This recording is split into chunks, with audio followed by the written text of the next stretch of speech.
I was Innovation Hub. going to try to do more. I don't know what does the Arabic do. Deal. We could switch to Arabic. Yeah, that would be a way to find out who actually read it. But, I have to clean up the. I want to recirculate the goals and objectives with a couple of minor changes that we have, slightly. Tuesday, it's just a week. And then the Tuesday. Right here for on PA. How are you? Congratulations, Bobby. Oh, thank you so much. That's great. Thank you, thank you. That squarely conflicts with the So, but I, you know, we can talk together on the way back, but I think obviously we need to work out with the consultant.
we doing? I'll do Freight. Freight, okay. I'll do the other. I'll do the project research. By the way, she's fine. She's nothing. She's just on the phone. Something. Because I thought she was maybe ill or something. Oh, wait, hang on a second. We got. Uh-oh. Hi, how are you? I just want to make sure that we have quorum before we make a lot of noise. Somebody started a rumor? Or? Beverly? Oh, we will have quorum in a minute, right? Okay. We may have to call That's right. on our friend Mr. Palmer in the back. Maybe we Yes, to fill in? Okay. Everybody will recognize him. He's just like, Just guessing. Yes. See if you're paying attention. Good morning. Good. Good morning. Is this Terry? It is. Okay, thank you. It is. And it's Good morning.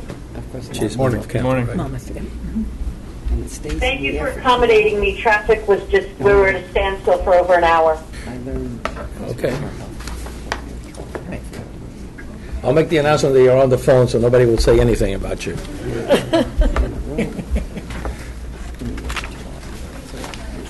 Okay. Good morning and welcome to the North Jersey Transportation Planning Authority, November 19th meeting of the Board of Trustees. Let me just remind all the members that the microphones around the board table are very sensitive, and this meeting is being taped and webcast. I would also like to take to note that, let's see, this is incorrect. She's not. I had here that Kathy DeFilippo was going to join us by the phone, and she isn't, but we do have Terry O'Connor from Monmouth County on the line. You just heard her voice a few minutes ago, so we welcome you, Terry. Thank you. Okay. Now, to start the meeting, I would like to ask Beverly Morris to read the Open Public Meetings Act. Beverly, it's yours. This is to advise that in accordance with the Open Public Meetings Act, Chapter 231 PL 1975, adequate notice of this meeting has been forwarded to the Newark Star Ledger, the Asbury Park Press, the Courier News, the Daily Record, the Home News Tribune, the Jersey Journal, and the New Jersey Herald. It was posted in the Essex County Hall of Records in Newark and on the bulletin board of the Lieutenant Governor in Trenton. That was going to be. I'll ask him. Thank you very much, Beverly. Would everybody please stand for the salute to the flag? I pledge allegiance to the flag of the United States of America and to the republic for which it stands, one nation, under God, indivisible, with liberty and justice for all. Okay.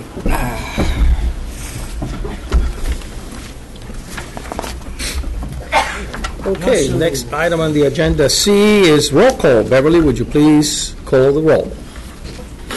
Bergen?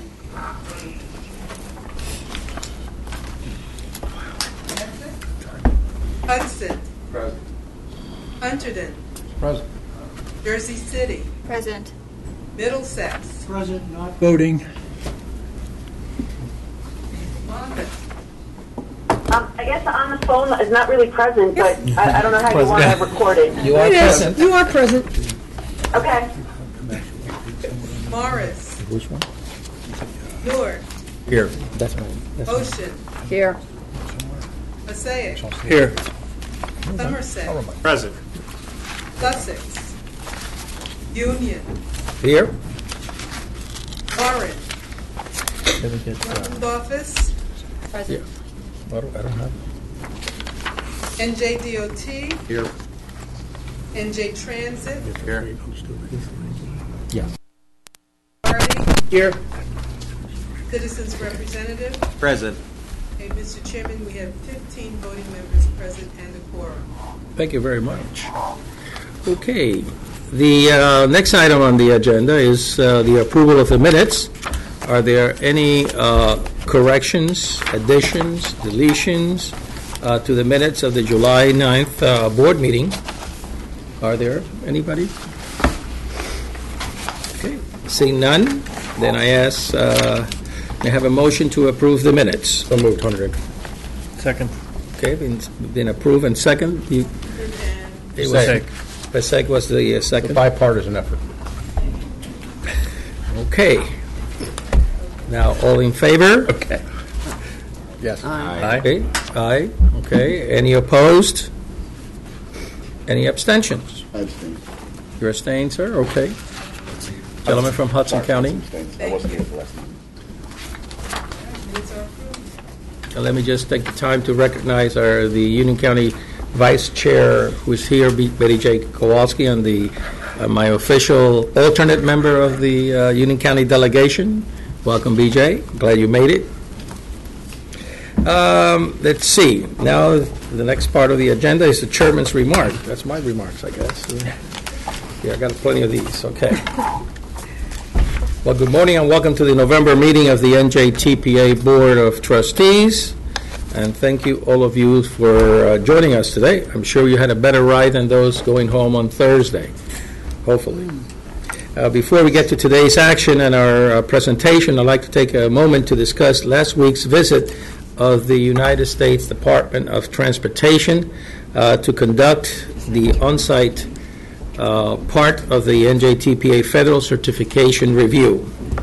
Now, I know that our Executive Director, Mary Amin, will discuss some additional details about the review in a few minutes, but I did want to say that I was pleased to participate on Tuesday mornings when members of the board were joined by the RTAC leaders and the heads of Transportation Management Association to discuss the NJTPA planning process.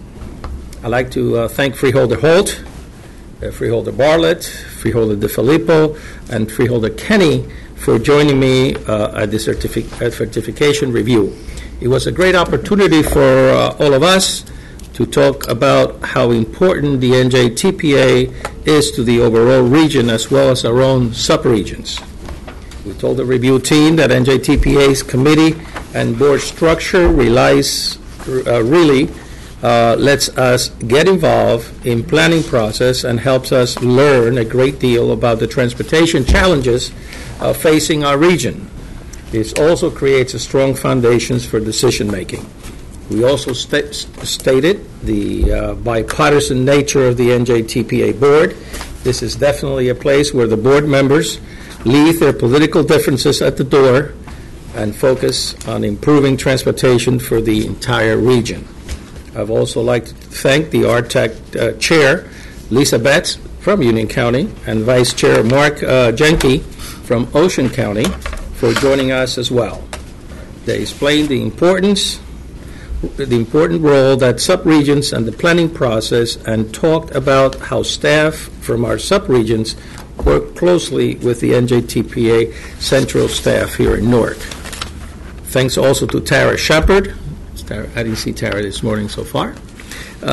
From Go Hunterton and Krishna Murthy from Easy Ride, who talked about how the Transportation Management Associations work with the NJTPA to better serve travelers throughout the state.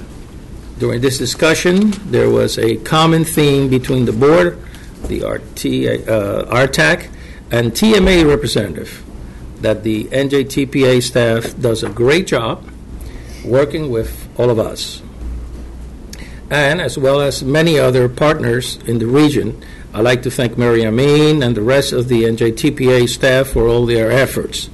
The certification on-site visit just is one of the examples of how members of this board get involved with the NJTPA.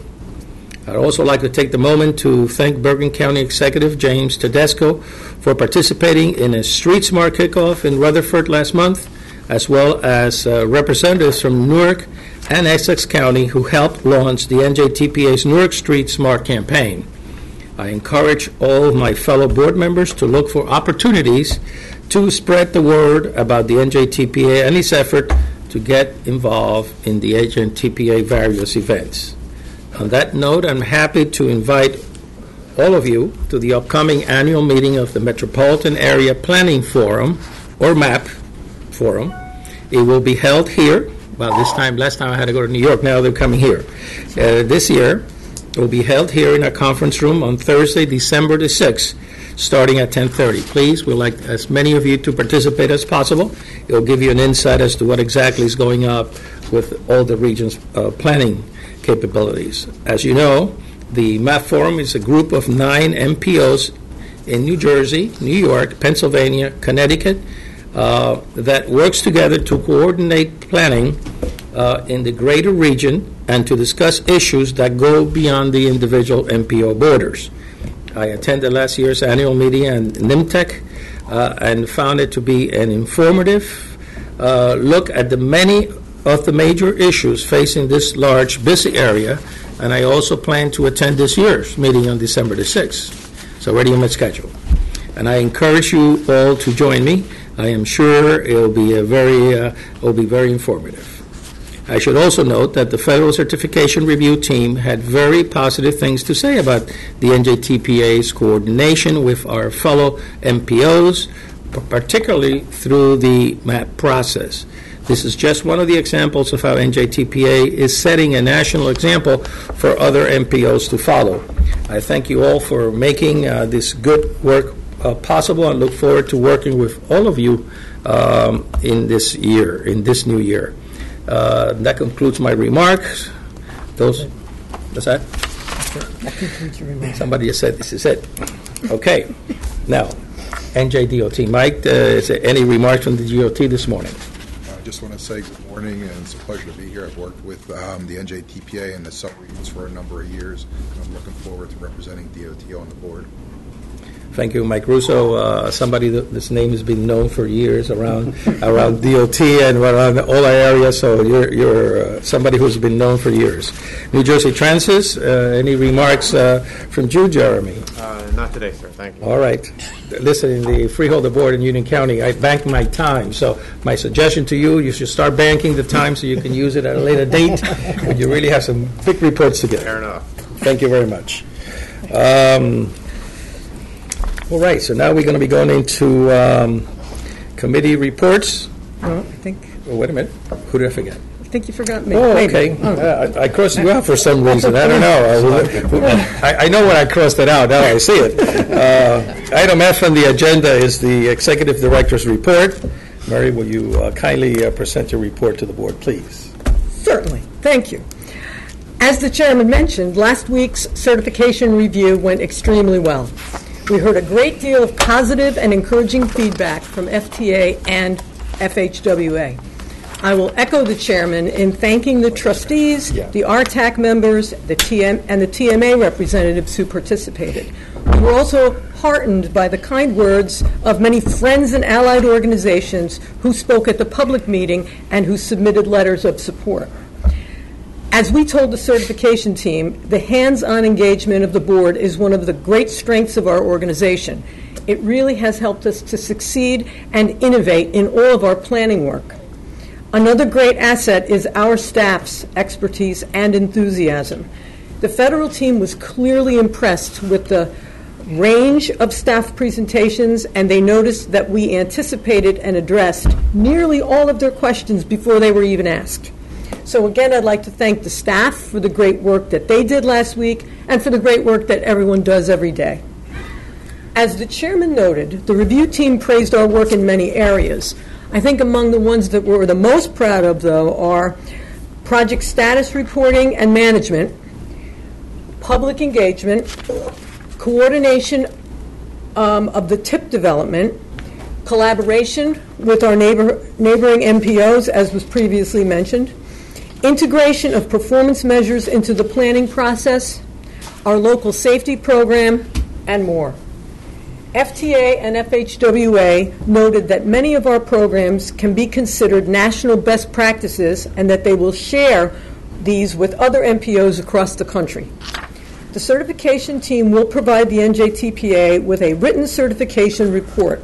It will include commendations as well as recommendations on how the NJTPA can become an even stronger and more effective MPO.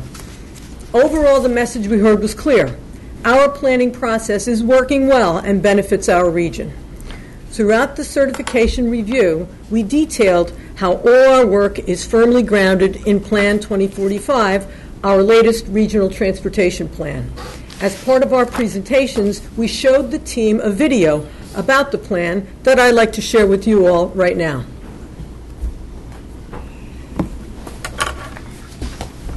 Plan 2045, Connecting North Jersey. It's the NJTPA's regional transportation plan and vision for our region's transportation future. For Plan 2045, the NJTPA did extensive public outreach across the region. In addition to thousands of residents, we talked to kids who will be living, working, and getting around here for the next 30 years and beyond. They encouraged us to think big. I think the future of transportation will be very high-tech, like smart cars that drive on their own, like airplanes flying people to like bus ports that like hover in the air. I want transportation to be more safer. Like electric cars that don't need gas, because I think that the gas is like polluting the world. Listen, it's the future. We have to look to ensure that the future for our grandchildren and the young adults are better. We obviously the environment, of our surroundings. Therefore, we need to be approaching these items in a more smart way, and that is applying all the technologies that are going to be available to us. Plan 2045 helps us prioritize the transportation projects we need to get done today, working with our partner agencies to maintain our existing roads, rails, and bridges. Looking ahead, Plan 2045 also calls for making strategic investments, using technology to improve traffic flow, moving goods more efficiently, making travel safer and the environment cleaner, and expanding public transportation for future generations. Data show that we're going to have about 1 million more people in the NJTPA region over the next 30 years, and 400,000 more jobs. Those commuters and those businesses are going to be operating on outdated and inadequate roadways. We don't make the investments. When our kids grow up, our grandkids grow up, the movement of goods is going to be so vastly different than it is today. Plan 2045 takes all that information, all that forward thinking, puts it into the plan so that we can see that the competitive edge is going to be in our favor when the time comes as we move forward. We'll have big elevators that take people anywhere. Teleportation. I think that we're going to have hyperloops. Flying cars. Flying cars. Flying cars. Flying cars. Rainbow flying cars. Plan 2045, Connecting North Jersey. A regional transportation plan for today, thinking big for a better tomorrow. You done? Okay. That was produced in-house. I think that was a nice and succinct vision of the future. And by the time those kids that we listened to on that video are adults, the NJTPA may indeed have added a flying car task to our Unified Planning Work Program. And speaking of our work program, or UPWP for short, work continues to develop the program for fiscal year 2020, which begins on July 1 of 2019. As many of you know, this is the time of year when we ask you for your thoughts and ideas on what the next work program should include. The UPWP guides the transportation planning work of the NJTPA central staff, the subregions, and the TMAs. Here are just a few of the tasks we're proposing for the upcoming work program. Examining new and exciting ways to use real-time transportation data in our planning work.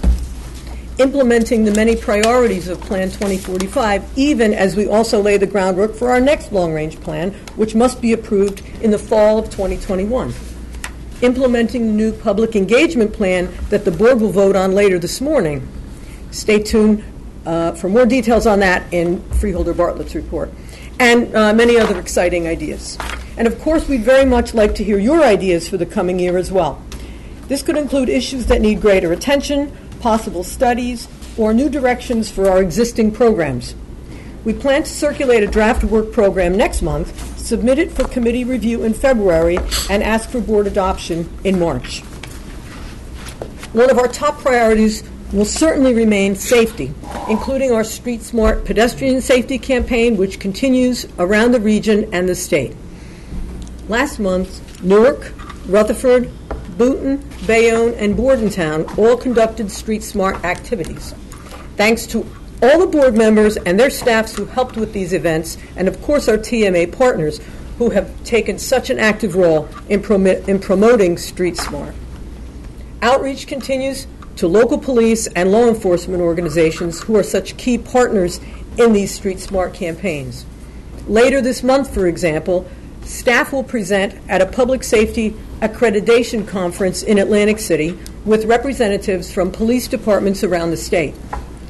Next year, we expect to enhance all our Street Smart campaign activities, drawing upon insights from the campaign evaluations currently being undertaken. We'll also be implementing the results of our assessment of Street Smart branding and marketing now underway. As part of this effort, we ran social media and digital ads at the League of Municipalities last week to raise awareness among local officials. We will also be exploring ways to link Street Smart with the Safe Travel for Every Pedestrian, or STEP initiative, which is part of the FHWA's Everyday Counts program that identifies and promotes innovations in transportation throughout the country. There are many more central staff activities I could report, but I'll refer you to the central staff highlights included in your meeting books. We can provide details on any items that you see there. Before closing, a couple of announcements on some upcoming events. The TNJ Training Institute will hold a December 5th workshop on crime prevention through environmental design. This is a method for using lighting, streetscaping, and other improvements to create safer, more pedestrian-friendly environments in neighborhoods. 2 more workshops are being organized for early 2019, creating successful shuttle services and green infrastructure projects. All workshops are held at the NJTPA. Also, a word about walkable community workshops. One is scheduled for Glen Rock on November 28th and one for Bernardsville on December 6th as part of the NJTPA's Complete Streets Technical Assistance Program. Mr. Chairman, that concludes my report. Thank you. Thank you very much. I don't know, but I heard Ted Ritter on that presentation. It sounded really good. I think that Ted is becoming the voice of the NJTPA to a certain degree. Ted, thank you very much. There were other people there, but I think you top it, okay? You get an attaboy today. The committee reports, the first one is the Project Prioritization Committee, and as you can see, freeholder Kathy DeFilippo was unable to be here today, so I am reading the report for the betterment of all. At the October joint meeting, the committee considered one action item. The Port Authority has requested a package of revision to the current Transportation Improvement Program, or TIP, to better utilize federal Section 5324 Disaster Recovery and Resiliency Programs funds in the fiscal year 2019. The package includes one minor amendment and a series of modifications. These actions shift federal funds from the existing track work repair and restoration program to needed resiliency projects and programs. Among the recipient programs in the Priority Protective Measures Program, which had previously been listed in the TIP and now will be reestablished, this program ensures that the PATH system will be well prepared for the future hurricanes and provides protection against flash floods and storm surges.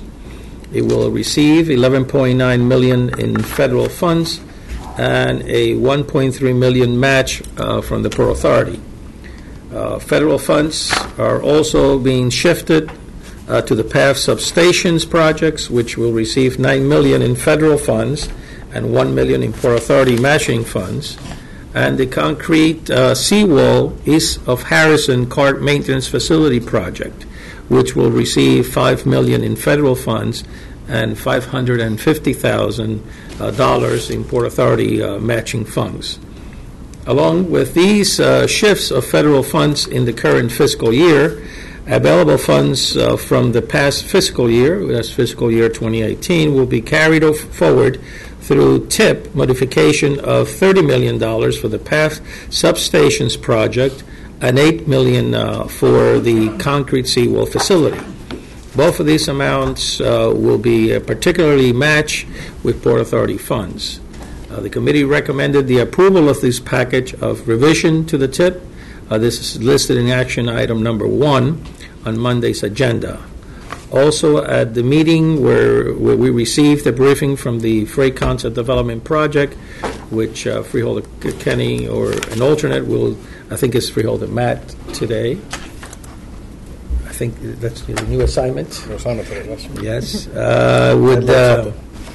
Working with the project pool, which becomes the basis of selecting project for the fiscal year 2020 TIP that the board will approve next year.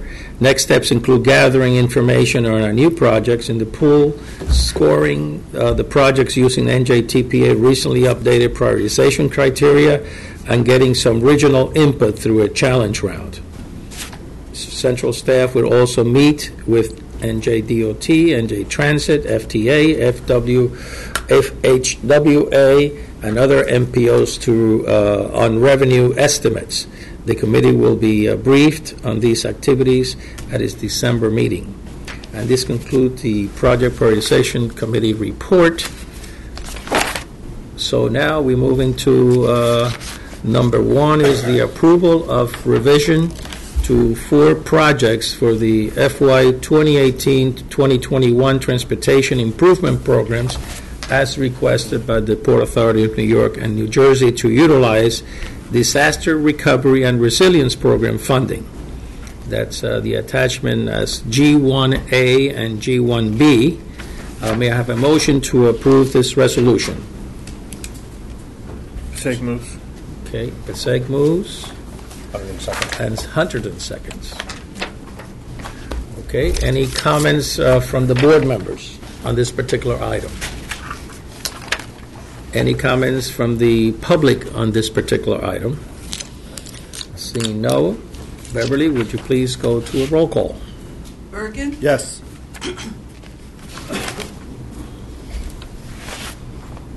Hudson? Yes. Hunterdon? Yes. Jersey City? Yes. Monmouth? Yes. Morris? Yes. Newark? Yes. Ocean? Yes. Passaic? Yes. Somerset? Yes. Sussex? Yes. Union? Yes.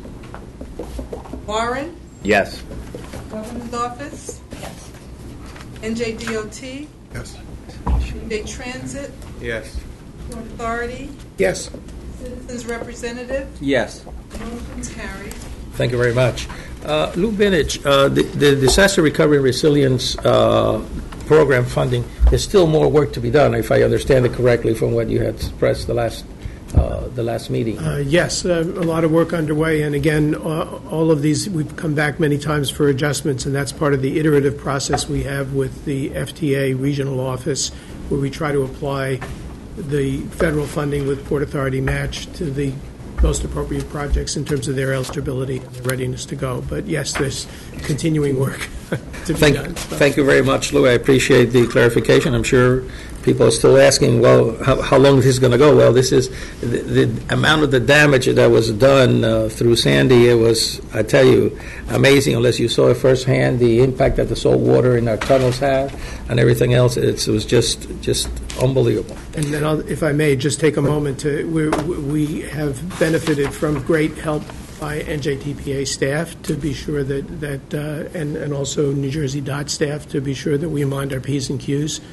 These things need to be exactly aligned before the federal government will allow us to obligate their funds. So it's a complicated process, but it's a lot of money.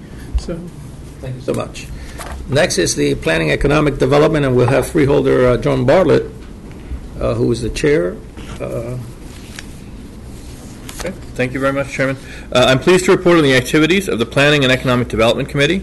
At the October joint meeting, the committee considered 2 action items. The first involves approval of the NJTPA Public Engagement Plan, or PEP, because we need another acronym.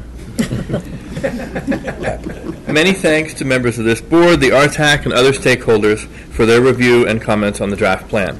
The document underwent a 45-day public comment period, which ended on November 2nd.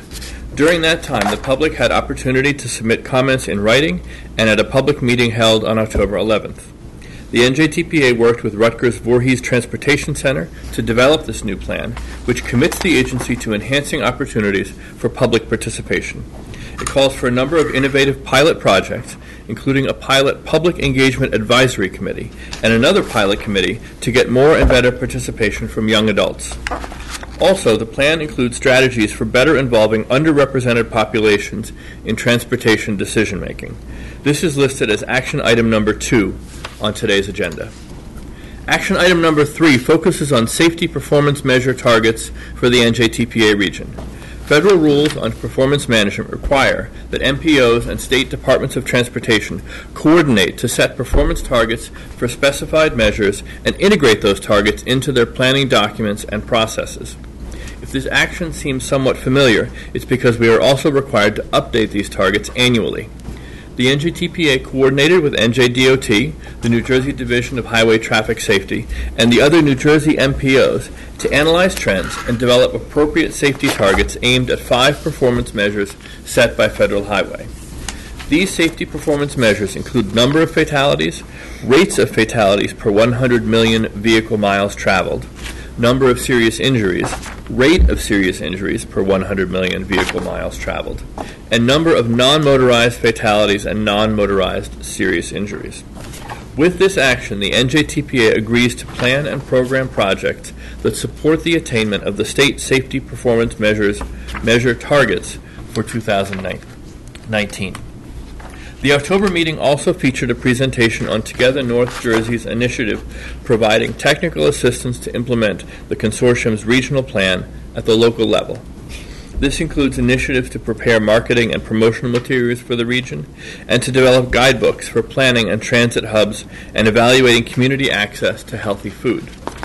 Assistance is also available to follow up on the recommendations of past TNJ-funded local planning studies. In other business, central staff updated the committee on the development of the fiscal year 2020 Unified Planning Work Program, or UPWP.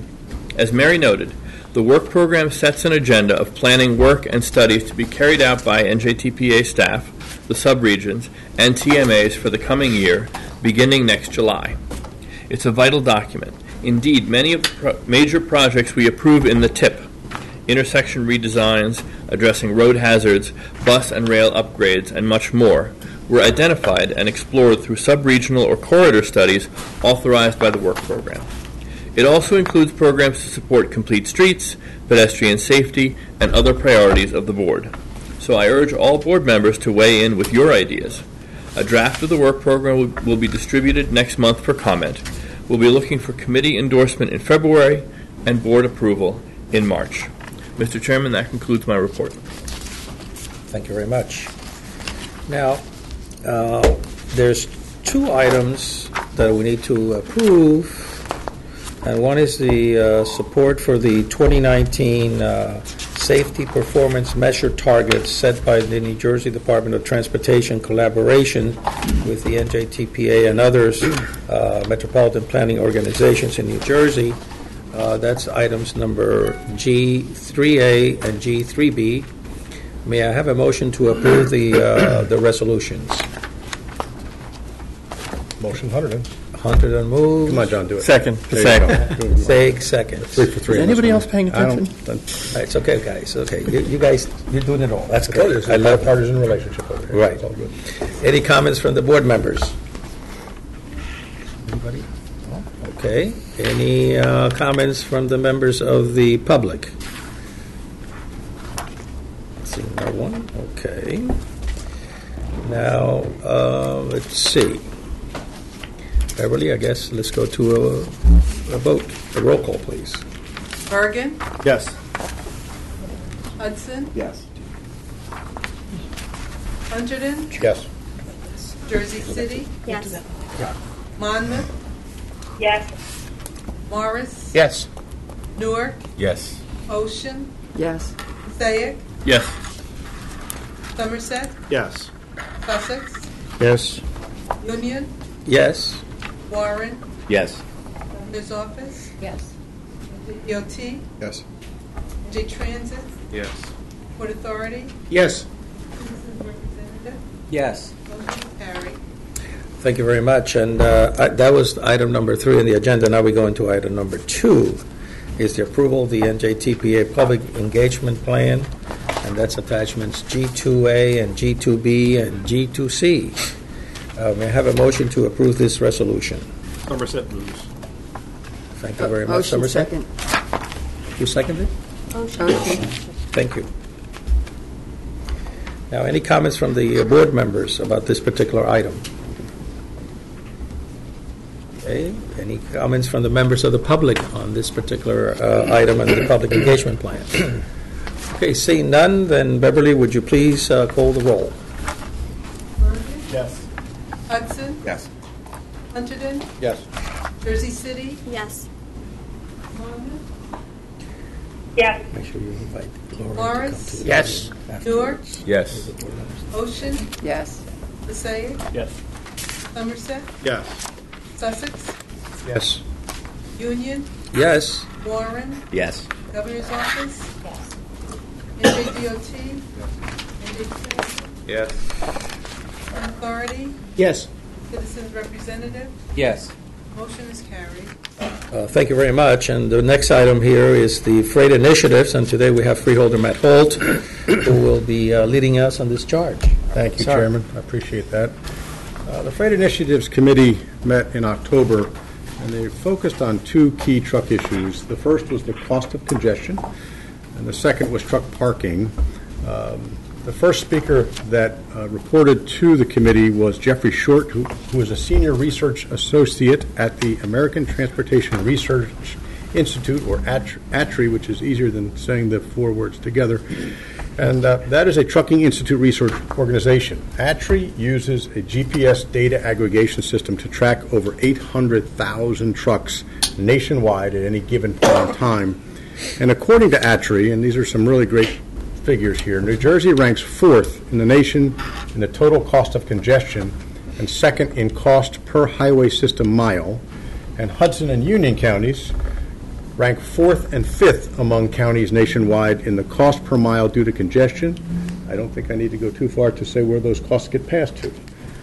And Mr. Short said that increased funding for congestion relief programs could help address these issues.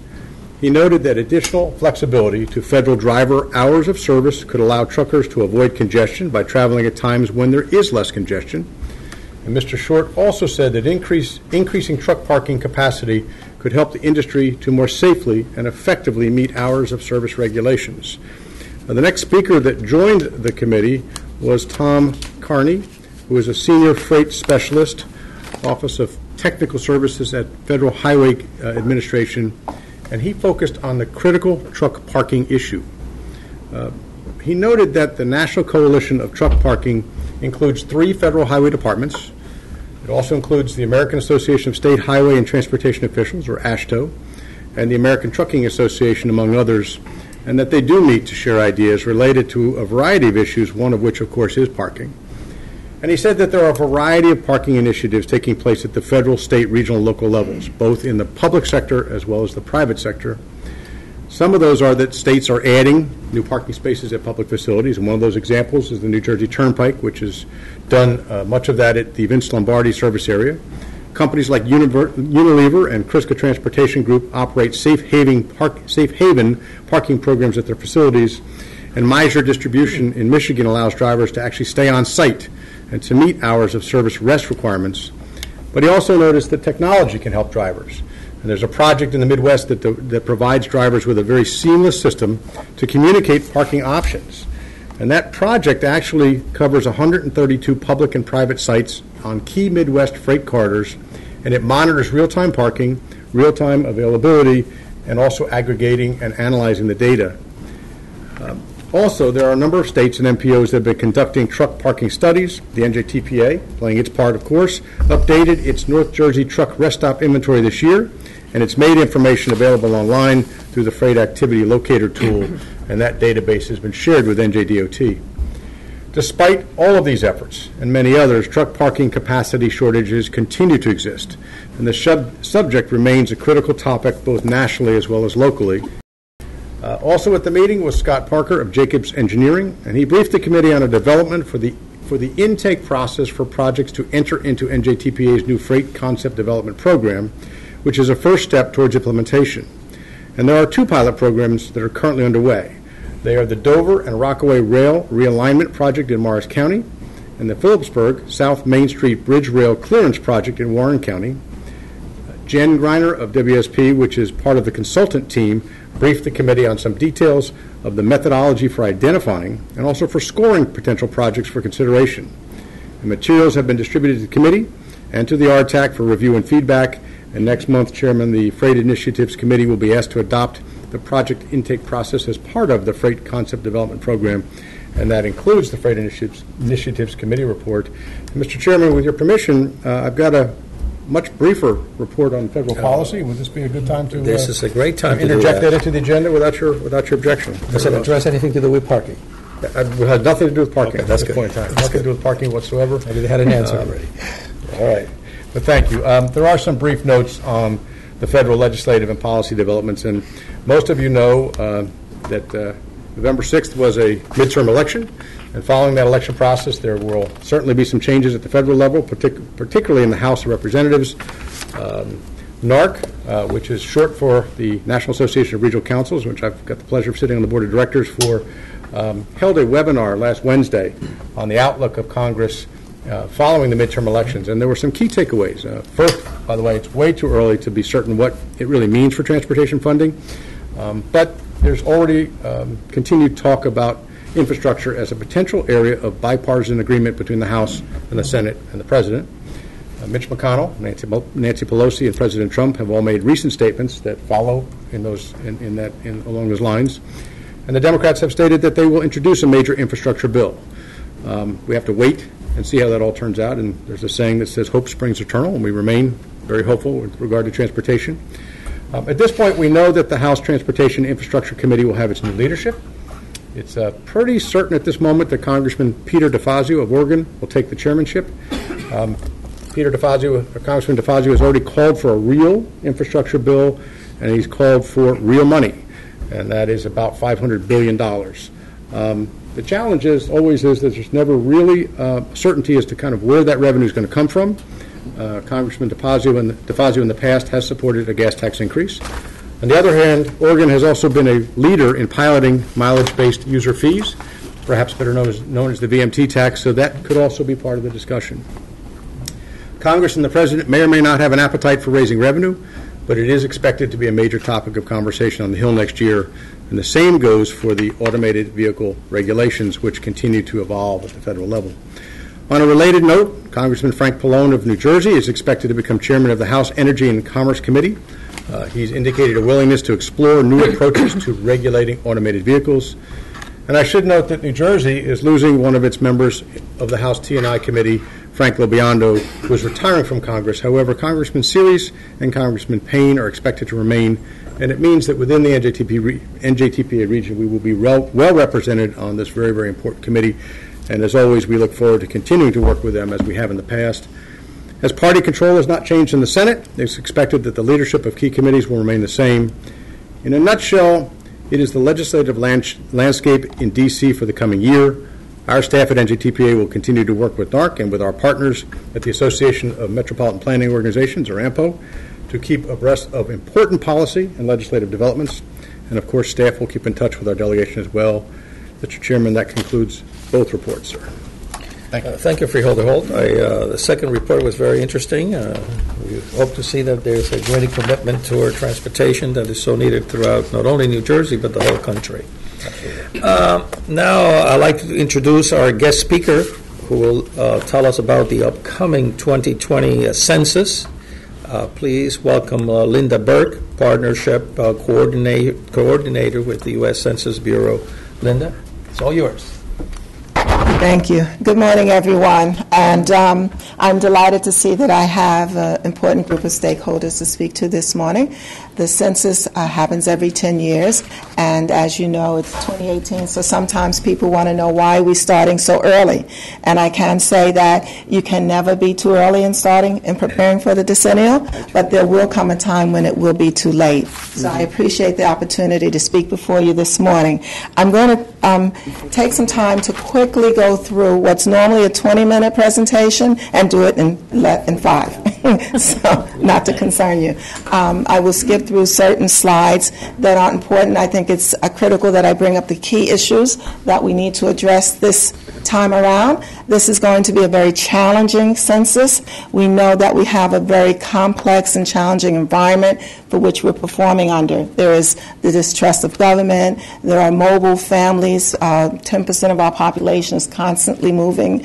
We have very complex family arrangements these days that we've not had before, where we have cousins and aunts living with other family members, 3 generations. And then we have the unique environment of children who live with maybe both parents. And where are they counted? Who counts them? And that's critically important, and I can't say this enough, because children under 5 are our most undercounted population. And this is important because their need for resources and services are critical. And therefore, that just emphasizes the importance of the census. But let me just take you through the fact that the Census Bureau is the largest data collecting agency, that we provide the leading source of quality data on people, places, and our economy. It is the largest peacetime operation that this country does. It is done every 10 years, and it is critically important because it is mandated by the Constitution to be counting every person who resides in the United States every 10 years. What makes it challenging this year is not just the environment that I talked about, but we're looking at counting over 330 million people in over 140 million housing units. And that's an awesome task. It's a task we cannot do alone, and so it is imperative that we come out and speak to communities and stakeholders and engage you in this process to help us move it along. We are also encouraging people to let them know that your data is protected through Title 13 that was established in 1952 or 54, but it was established to make sure that what we have is not shared with any other agency, and that has been tested over time. Nothing collected by the Census Bureau is ever given to any other agency or any other organization. Federal courts have upheld that, and we are confident they will continue to do so.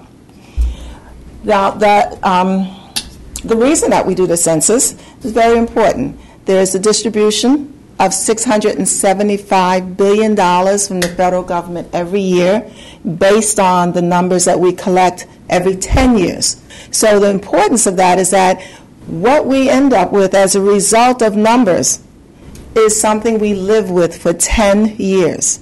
So this has a 10-year, decade-long impact, as well as the distribution of representatives from states to states. Some states will lose representation, some states will gain representation. All of that is based on the count of the population and the redistribution. It's also information that's used for us to, for benchmarks for other surveys that we do on an ongoing basis. The community population survey that we use for labor statistics that are announced every month, and all the other economic indices that we rely on basically come from the census statistics surveys, and these are benchmarks we use. So I could use this slide and pretty much give you the whole description of what it is we're up against. There are 4 phases of the Census Bureau. The first part, many of you may have participated in on the local level, and that's where we determine where we're going to count. In order to get a complete count, it is critically important that we make sure we know where all the housing units are. And that's important because what was a warehouse 10 years ago may be a 200-unit condominium this time around. We don't want to miss counting those people. So what we do is we get information from the post office where we update our master address file on an ongoing basis. And then when we get to about 2017, 2018, as we did recently, we work with local governments, what we call LUCA, Local Update of Census Addresses. We work with planning departments, local legislative and elected people to help us identify. We've had times where maybe we see one address and 40 pads on a map, and then we come to the local community and find out that's not one address, that's 140 addresses because it's a mobile park. And so based on the data we have, it looks like one home. The reality is it's 140 homes, and we need the help of local planners and local legislators and elected people to let us know that. We also have what we call address canvassing, where we actually put boots on the ground, where we go out to clarify and to make sure that we don't have duplicates, what the addresses really are. That's a massive undertaking with 100,000 people throughout the country that are really walking from building to building to make sure we identify where the actual housing units are. It takes us to the second phase, which is where we're at the motivation phase, and that's why I'm here with you today, is to motivate, to educate, to let the community know the vital importance of the census and the need to have everyone counted. And I say we can't do that alone, so we look to the trusted voices and we look to the stakeholders in the communities, because you have a vested interest in what these numbers are. That's $675 billion distributed every year from the federal government is impacted by these numbers. And today you're talking about transportation and the need for funding. This is where federal funds come from. So of course you want to make sure everyone in New Jersey, and particularly in this case northern New Jersey, is counted so that you're getting your fair share of that money. We ask that communities establish what we call complete count committees, and this particular organization could be a complete count committee where during your meetings you identify or you set aside a time to talk about what are the strategies, what are our issues in our community, what are the fears, the anxieties, and what are the things that we can do to overcome those issues and fears so that we can ensure a complete count in northern New Jersey. The third phase is where we actually go out and do the counting. And this time around it's going to be very different, because for the first time we are providing an online process so that people can actually go online or they can call up. And we will have that survey available in 12 different languages aside from English, so that you can get rid of that third party, that stranger at your door, that person in your house asking you these questions, and do it yourself. It's one of the things that we encourage people to do if they don't want to do this with someone else. They can call, they can go online. If you don't, by April 1st, so the first week in April, there will be a knock on the door, and there will be someone standing there with a survey to fill it out. And so we encourage people to do it on their own through the self-response. When we put boots on the ground and we send people door to door, it costs a lot more money. And so we're trying to do this in a more cost-efficient way as well as a more private way. Then the fourth aspect of the census is where we calculate the statistics and we deliver them to the President as required in the Constitution by December 31st, 2020. By March 31st, 2021, those same numbers are delivered to local governments and states for their use. So as I said, I'm going to skip through a lot of things. As you see, this is our calendar of events. We're currently in a partnership program, but we're also in a recruitment phase. We've left information in the back, right, Pat, for jobs. We are going to be hiring tens of thousands of people in this region alone. And so the best way that we can do the census is to have people of the community, from the community, working with us as we go out and we speak to community people and we speak and we knock on doors. So it's very important that we get local people applying for jobs. And these jobs are not just enumerators. I remember before I started working in the 2010 census, I thought census workers were all people who knocked on doors. But there are many people like myself in partnership. There are management level, administrative level, IT people. There are a wealth of talent that we need in the back offices to run the operation of the census. We encourage you to share the information on employment opportunities with everyone.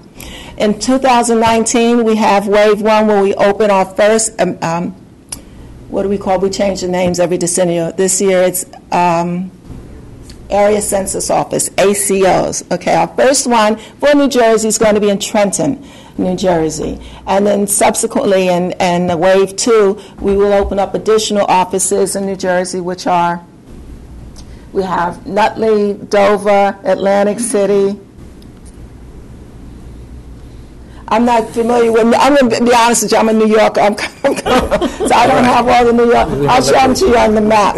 You can see here they are. So I was going to try and do them off the top of my head. Dover, Can you read them? Jersey City, Patterson. Patterson, yes, Atlantic City. So these are where we have area, and these are really back office operations where we prepare the material and supervise and oversee the enumerators or the address canvassers that are out in the field working. But this is what you have for the state of New Jersey. So that's the environment that I talked about, the very complex and challenging environment. Overcoming the obstacles is coming to people like yourself. We are coming to you as trusted voices in the community and stakeholders in the community. You have a vested interest in making sure everyone is counted. It is important to this community that you get your representation as well as the federal funds. And so we rely on this common bond that we have, this common need. We need to count everyone, and you want to make sure everyone is counted, to work on a campaign between now and April 1 to see that everyone in northern New Jersey is counted. Partners are people like elected officials, universities, school districts. You get a chance from your particular vantage point to set aside subcommittees, if you form this committee, that will work on certain issues that are critical to your specific communities. It could be education. How do we count the college students? It could be children under 5 that I talked about. It could be homelessness. It could be immigration. It could be LGBTQ. It depends on what the issues are specifically in your community that move you and drive you. And some of the things that we can do is we say complete count committees, but working on a higher education program, working with foreign-born residents in the community, faith-based communities, different approaches to reach different segments of the population. We provide materials. We provide people like myself, people like Pat, who can come out and either speak to events, we could table events, we can work with individual subcommittees, but if you decide that this is something that you would like to do as an entity, we can also come out and show you how to perform as a complete count committee to ensure you get your complete count. I'm going to leave it at that because I know I have a limited time, and offer any opportunity for anyone to ask any questions that you may have of the Census Bureau. Let's start by the board. Does anybody in the board have any questions? Well, I don't know. Go ahead, sir. First of all, thanks for putting one of the ACOs in Patterson, which is my county seat, and which was very much undercounted 10 years ago. What funding is available for complete count committees? Currently, there is no funding available for complete count committees, so we do everything that we can to provide support, to provide materials, and a lot of what we ask for and hope for is some strategic use of resources from the partners, that they would have resources to help get this count out. Can I just ask you a question in terms of, in the 4 concepts that were shown here, one is self-motivated? Yes. What percentage of individuals does the census feel that those are going to be accomplished? Okay, so this being our first time with the online self-response is sort of up for grabs, but how we judge whether or not people are performing well is if you have a 25% non-response. That's not good, so from 25% on up. This particular map, for example, this shows you, what county is this? Essex? Okay, Newark? So this shows you Newark. The darker the blue, the harder to count. Okay, Newark is all blue. Okay, I'm sorry, but you're saying 25% non-responded, which means that you expect 75% of the individuals to respond? No, in some communities. Sometimes it's only 40. I understand that, but, yeah. but overall, there has to be a national average as to what you consider the numbers of individuals that will self-respond. 25% and up of non-response is considered hard to count. Okay. I'm just taking this 25 to 175 that will respond in that fashion. Okay. So what we try to focus on, what it's important to focus on is that hard to count area that's here, that's anything more than 25%. But it varies with you. So if you use a map like this, it'll show you the different categories or different hard to count areas in each of the city populations. But when they use the benchmark of 25% and up, that's what we would consider hard to count. Okay. Mike, are you? No. Okay. Anybody else has any questions? Okay, does anybody, members of the audience, have any questions? There's an opportunity. There are mics coming around. You talked about the update to the address list. And so what is the deadline for locals to provide those updates? So that deadline has passed already, and what we're starting to work on is address canvassing, where we are clarifying and double-checking on what we have now. So most of the cities, I don't know if anyone here around this table was involved in it on the local level, but we collected that earlier in the year and are tabulating it now. Any other questions from the audience? Freeholder Kowalski? Thank you, and thank you for your presentation. You mentioned a first wave of self-reporting, a second wave of census worker follow-up. Is there a third wave? Or some second part of the second wave, perhaps, for the people who are especially difficult? So we have the self-response, which is the first portion. Second is what we call non-response follow-up, what referred to as NARFU. And then what we have is a third phase, but that's just basically quality control where they're double checking. So it's not coming out and interviewing people again, but it's double checking what database that they have. But it's just going to either be self-response, and if you don't do that by April, it will be 6 to 7 attempts knocking on people's doors to get an answer in writing. And I should say, every community is different. I don't think northern New Jersey has a big rural problem as some of the counties do upstate New York, where they have extreme geographical areas that are hard to get to and hard to reach, where we literally have to just physically leave a questionnaire in someone's mailbox, which we follow up if they don't respond to, and we'll send someone out. But those are very extreme circumstances. And then we have rural, where we don't expect the post office to deliver there. And so those two are delivered to people in their homes. Any other questions from the audience?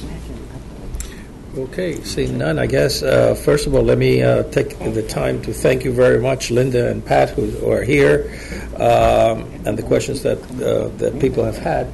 I know that it's not an easy type year, because when the zero commitment financially from the federal government came out, it really, we think of, or at least that I have been involved in many different census through the years, that it's going to be a challenge, to say the least. It's going to be a challenge. It's not going to make it any easier for the census workers to try to meet the demand to count everyone.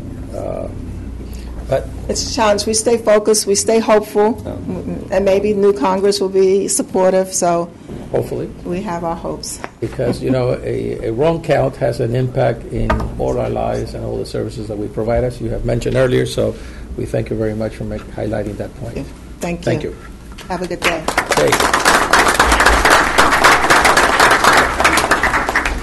I didn't ask about the citizenship question. Okay, the next item on the agenda is the public participation. We now turn to the public portion of the meeting. As in the past, we advise members of the public that we have a 3-minute time limit for comments. The light, do you have the timer over there? The light on the timer will go from green to yellow when you have 1 minute remaining, and then to red when the 3 minutes is reached. We ask you to keep your comments within this allotted time. Do we require name and address or anything, or town or something, or no? Typically, yes. So please, sir, state your name and your town you come from. Oh, yes. I'm Tim Sevener from the Transit Village of Mount Tabor. And I addressed you with this topic before. This past Thursday's storm forced one of my friends into a 5-hour commute from Piscataway to Parsippany. Another neighbor took 6 hours from New Brunswick. One of my neighbors just said, forget it. It's too unsafe. I'm staying the night and not driving. Now, I suggested before that we have the perfect opportunity. We're talking Plan 2045. We can plan for this now. Put rail down the median of I-287. You don't need an environmental impact statement. It's already a median. You already have the land.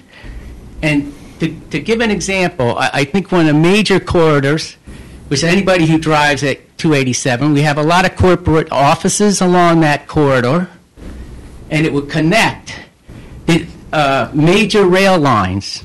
So you don't have to go. The reason, like, my daughter went to Rutgers, and she took the train a few times, but then she said, oh my God, she has to go all the way to Newark or all the way to New York and then come back out. If you had I-287, you would connect all those rail lines right down I-287. I think the most heavily traffic part of the corridor is Morristown to New Brunswick. And as everybody knows, once you get around Piscataway and that, forget it. So this would, here's some of the towns to start. Like, we have Boonton right next to I-287. That connects the Boonton line. We have Morristown right within, very close to I-287. That connects the Morris line. You have Basking Ridge. That connects the Gladstone line. Then you have Bridgewater. That connects the Raritan Valley line. And then, now where you have a problem to go direct to New Brunswick, it doesn't actually go to New Brunswick. You'd have to make a spur, but you could. I looked on the map, Google Maps. There's a nice spot where I-287 crosses the Northeast Corridor, and that area right by that highway could be made into a train station, a transfer station. And then you would have Perth Amboy to connect to the coastline. Now, you want to go to the shore? Well, you can go down 287 to Perth Amboy. You can get all of these cars off of 287. And in fact, it should be considered, when it was talking about freight problems, listen, let's be realistic. Trucking is not going to continue. We need rail. Put rail down I-287. Thank you for your comment, sir. Okay, thank you. Much.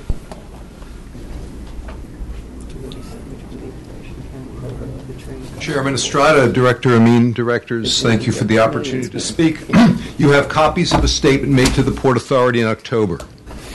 Over the past 5 years, a host of bike share providers have taken up operations across the Port District, including 2 which have already been acquired by Lyft and Uber. They're already evolving into multimodal providers with potential to dramatically impact the region. But their success will depend on adequate and growing infrastructure. And some agency actions, including its 2013 authorization to restore the GWB paths to a pedestrian standard, have been counterproductive. In the interim, however, annual bike share trips across New York City have reached 16 million. And in advance of the L subway shutdown, City Bike will bracket the Williamsburg Bridge with 2,500 docking stations, stepped-up valet service, and 500 e-bikes. Eventually, bike, scooter, ride share, plus mass transit, trip planning, and billing will be integrated into a single app, Mobility as a Service, or MAS, which promises new efficiencies and a pricing model with potential to generate millions in use and licensing fees. And by drawing down use of conventional transit, MAS can extend the useful life of aging transit infrastructure and their replacements over decades. Even incremental reductions can forestall billions in capital expenditures. For the region, MAS has the potential to increase throughput on existing infrastructure, extend catchment on underutilized routes and stations, bridge transportation deserts, enable plans for congestion pricing, help the region achieve 80 by 50 reductions, validate investment in bike infrastructure, and enhance resilience to widespread and unforeseen transport outage. Lest anyone still think that rail tunnel failure is some remote and manageable event, this September, a metal bracket pierced the roof of a moving train. Had that incident resulted in loss of life, those tunnels would be closed for a very long time. And we don't know if these services will operate as public or private entities, or if an app will function as aggregator, nor will the public care so long as it all works. But these full-spectrum providers will need to bundle cheap, efficient, two-wheeled service in order to remain competitive, which is why the agency must support docks and charging stations at its terminals and robust capacity at its crossing. Failure to do so collars the baby, ensuring that the infant chokes on its own growth, and we would not want that to happen. Thank you all. Thank you for your comments. I believe you did not say your name, but that's Neil Wiseman. You have that. Thank you very much. Anyone else from the public like to make any comments? Okay, Chairman, may I add one? Hold on, surely. Go right ahead, Freeholder Holt. The statement with regard to rail down 287 at some point may appear to be something that is matched with the flying car video that we saw earlier, but it represents a deeper issue. That issue is that the first and foremost issue is a commitment to transportation on the federal level. It is a commitment that has to have a separation of revenue and of funding that is partially dedicated to what I would refer to in the business world as maintenance CapEx, and there has to be growth CapEx. And they have to be separate and they have to be dedicated. Without that, there is no movement towards anything. I would challenge you and tell you that 287 is not the only corridor. That in New Jersey there are really literally 3 corridors to 4 corridors that I can think of. 287 is one, 78 is another, 80 is another, 195 is another. And the commitment to rail or mass transit is something that if this region is going to remain competitive, it has to happen. But it starts in D.C. with a bipartisan agreement that says transportation is at the foundation. Mr. Palmer, where are you, sir? Freeholder Palmer? It is the game board in which the economy rides on. And for the life of me, folks, I cannot understand why we can't get that in place. The MPOs exist to ensure that if the funding is put in place, we work together with our transportation agencies, such as over here, to ensure that money is spent in the most advantageous ways for our local region. And we will continue to be a strong voice for that. But DC's got to get together, and they've got to make this a priority, and they've got to dedicate it both to maintenance and safety and to growth and improvements. Thank you, sir. Thank you very much. Bipartisan agreement on that, too. Yes, sir. No question about it. Go right ahead, sir. One moment. This is my last meeting. When you annoy a politician, you often don't get reelected. And I tend to be an annoyance. It's been a pleasure serving in this board for the past couple of years. I've learned a lot. I moved from all the way over there to up here. I was honored today to be here, this close to the front. I would urge, I've listened over the past 2 years to all the varying groups around the state vying and committing for funds. I live up in the northwest sector of the state, which many people forget exists in Sussex County. But we provide you with your water down here, which you remind us of constantly with the Highlands. So many people have lost their homes and their livings because of the Highlands Act. But we still continue to provide you with the water. We provide you with your Christmas trees. We provide you with your lakes, your apples, your pumpkins. I have a farm in my community that provides 7 ShopRites with its corn, its vegetables, its peppers, its pumpkins, its apples. We have corn mazes. We make milk and cheese, all in New Jersey. Comes out of Sussex County. We provide you with your recreation. We're open 365 days a year to go skiing, even when there isn't any snow, even when there is snow. By the way, it took me 9 hours Thursday to go from Perth Amboy to Sussex County, and then once I hit Sussex County, it took me 5 minutes to get home. There was nothing moving on the major highways because of that storm. And I came in this morning. It took me almost 2 hours to get here this morning with this transportation infrastructure that we have. And I saw 5 fully loaded plow trucks with salt driving up and down Route 80. and I'm not quite sure where they were going or what they were up to, but as I had no forecasts of snow coming. In Sussex County, we have industry. We have Thor Labs. We have High Point Solutions. We have industrial centers. People come up there and start. We have precious little transportation. And I would ask this board that they remember that in the future. The only way we can get around is by car. And cars don't cut it for making congestion easier on Route 80. And Route 80 is the main corridor. And few people realize that when Route 80 was devised and conceived back in the 60s, it was designed to be an emergency airline landing zone, which is why there was no rail on the median on Route 80, and it wasn't conceived for that because the airplane wings that might have to land on Route 80 were there. That's ancient history. We planned back in the 60s and didn't devise or think that there would be flying cars in the year 2000, 2001. We were busy running on rubber.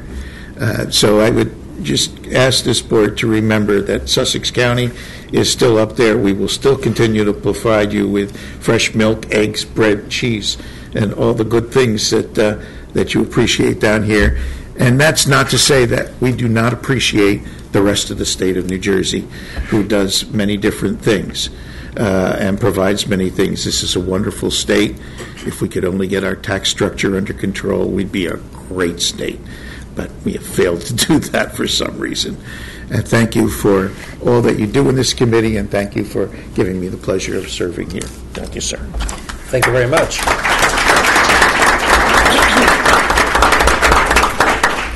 And Carl, on behalf of the board, we thank you for your service. I know that you had 2 great years with us here, and we appreciate it very much.